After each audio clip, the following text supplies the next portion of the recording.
Hi, Stan Lee here, writer, creator, and former president of Marvel. You might know my works of The Fantastic Four, The Amazing Spider-Man, The Incredible Hulk, Captain America, Iron Man, Daredevil, The X-Men, and such.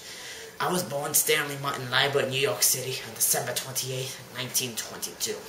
Graduated high school at 16, 1939, and then I worked for Timely Comics, it was known. By the 1960s, the title was changed to Marvel, which was my idea. At first, I had Prozac duties. I went down and I got them their lunch. I did proofreading. I erased pencils from the finished pages. In 1941, I wrote my first comic, Captain America Foils the Traitor's Revenge, using the pen name Stan Lee, which I later changed to my legal name. In the late 1950s, my publisher had read DC's Justice League, which was a team of superheroes. My publisher told me to make a team also, but I want to do it my own way. I was going to make them start out as a team from the get-go. You see, in the Justice League, Superman, Batman, The Flash, they each have their own comic series, their own backstory. So when I made the Fantastic Four, they were a team from the beginning.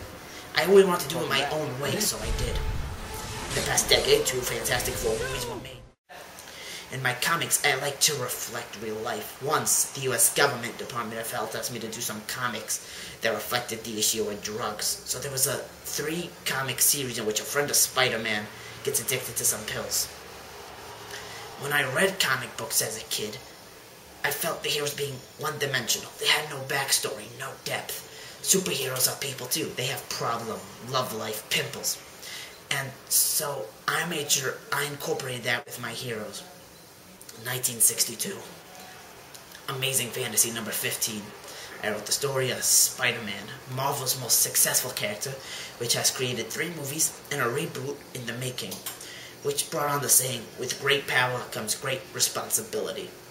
At the time, I felt it was just a quote, but it became like a saying. People would see me and come up to me and quote it, and I really liked that. When I created the X-Men, I was alluding to the current racism at the time. See, these mutants, they were just born a little different, and they were being persecuted. Professor Xavier was supposed to be Martin Luther King Jr., calm, a thinker. Magneto, Malcolm X, aggressive, fighting. The Avengers, they're made up of Iron Man, Captain America, Thor, the Hulk. They have a movie coming out in May, I believe. I also make hidden cameos in my own movies, which they've gotten funnier. Well, enough said.